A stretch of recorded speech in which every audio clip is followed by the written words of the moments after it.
What's up you guys, Sasha here, and today I want to talk about increases on interest rates on your credit card. Now this is a practice that is very common in the UK, often called repricing in the industry. It's actually outlawed and banned in some other countries, including the US. But in the UK this happens all the time, and it goes a little something like this. You go and look for new credit cards when you're first applying, you get intrigued by a credit card that offers great low rates, you go apply, and 12, 24, 36 months later, they go and increase your interest rate. They send you a letter and you're paying considerably more than you used to. Let's talk a little bit about what you should do in these circumstances, what your options are, and what the best thing you can do for your money. Now, repricing is allowed under UK and EU law due to the fact that companies that issue credit are allowed to price effectively for risk over time. So the argument goes that if a customer's risk profile gets worse over time, they're allowed to increase the price to offset that using the old risk-reward argument that credit card companies like to use. Now technically this means that customers should also have their price reduced over time if their credit improves. You might not be so surprised to find out that this doesn't happen quite as often as the increases. In the UK there are two officially permitted reasons why somebody can increase the interest rate on your credit card, and these can be found in FCA's Conc Handbook section 6.7.15. Let me tell you what they are. Number one is to recover the genuine increased cost of funding the provision of credit under the agreement. And this really means if the risk or the cost of borrowing or some other business factors have changed. And number two is a change in the risk presented by the customer which justifies the change in the interest rate, which would not generally include missing a single repayment or failing to repay in full on one or two occasions. Now, sounds simple enough. You can increase the price if the business needs say that it has to be done just to make ends meet, or if the customer's risk profile tells you to. But what are the real reasons why credit card companies increase customers' interest rates? Is it one of those two? Well, the real reason is they do it to make money. They do it to make a lot of money. Name of the game, move the money from your client's pocket into your pocket. Right. That's the reason.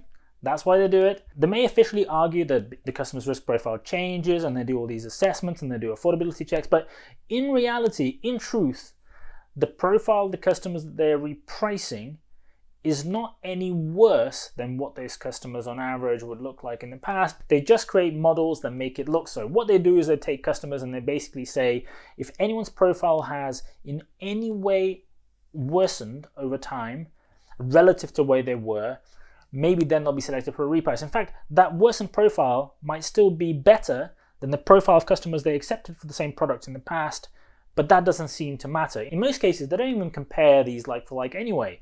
When customers get chosen for an interest rate increase, they get selected versus other peers at the same point in time using the same product. They're not compared to themselves in many cases in the past, which kind of goes against the word of the FCA's handbook. But hey, let's not go into that much detail here. Based on what I've just read, there are three ways in which credit card companies actually do these reprices. Now, the first way is they run batch processes. Sometimes these are happening every month, sometimes less frequently than that, where they select a batch of customers who are going to get one of these letters, and then they send them that letter, the increases get applied. Typically, this is the bit where customers can get quite high increases, sometimes as high as 3%, 4%. In some cases, I've seen 5 to 9% increases being applied as well. And usually there's just a fixed set of criteria. So they select based on an internal scorecard, some other characteristics like the amount of utilization on your credit card, some other things like that.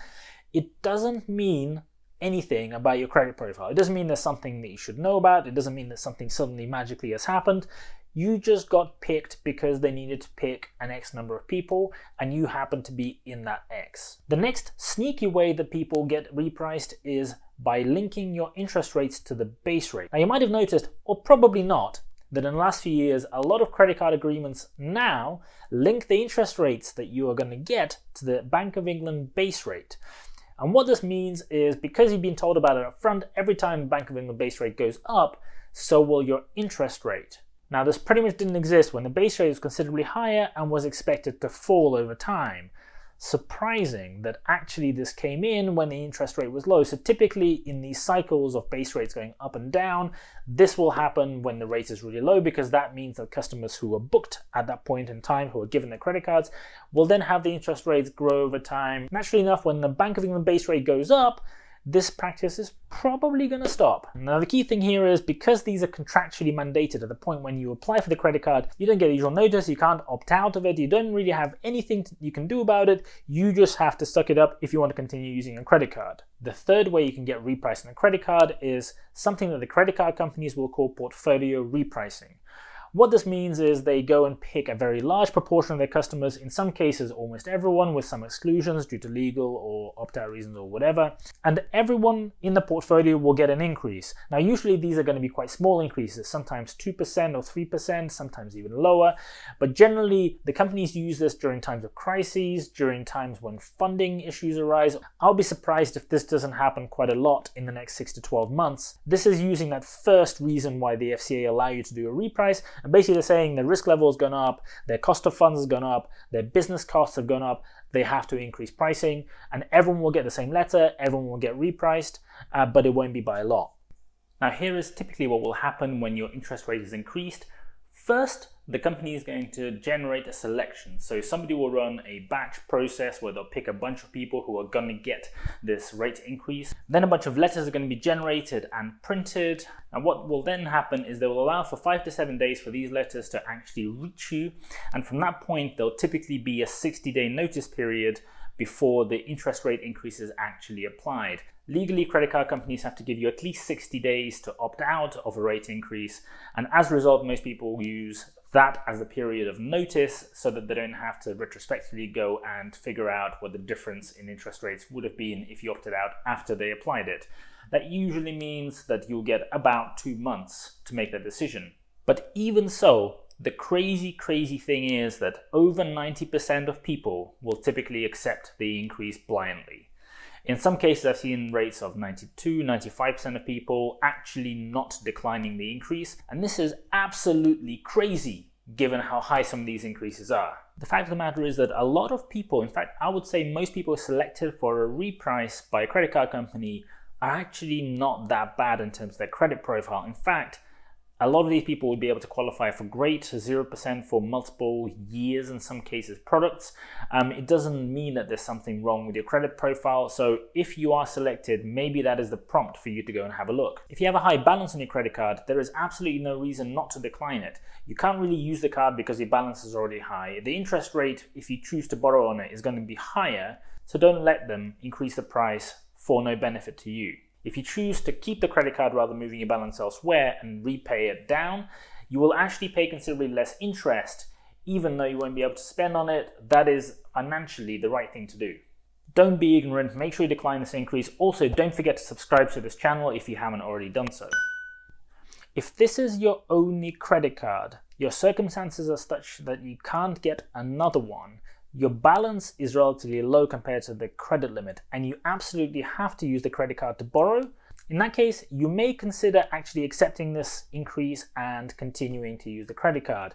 In almost every other case, you will actually do much better by declining the interest rate increase and smashing the like button on this video for the YouTube algorithm so that we can reach more people more quickly. No, seriously, please do hit the like button. It really helps a new channel like ours reach more people, give this useful information to more people that might find it helpful.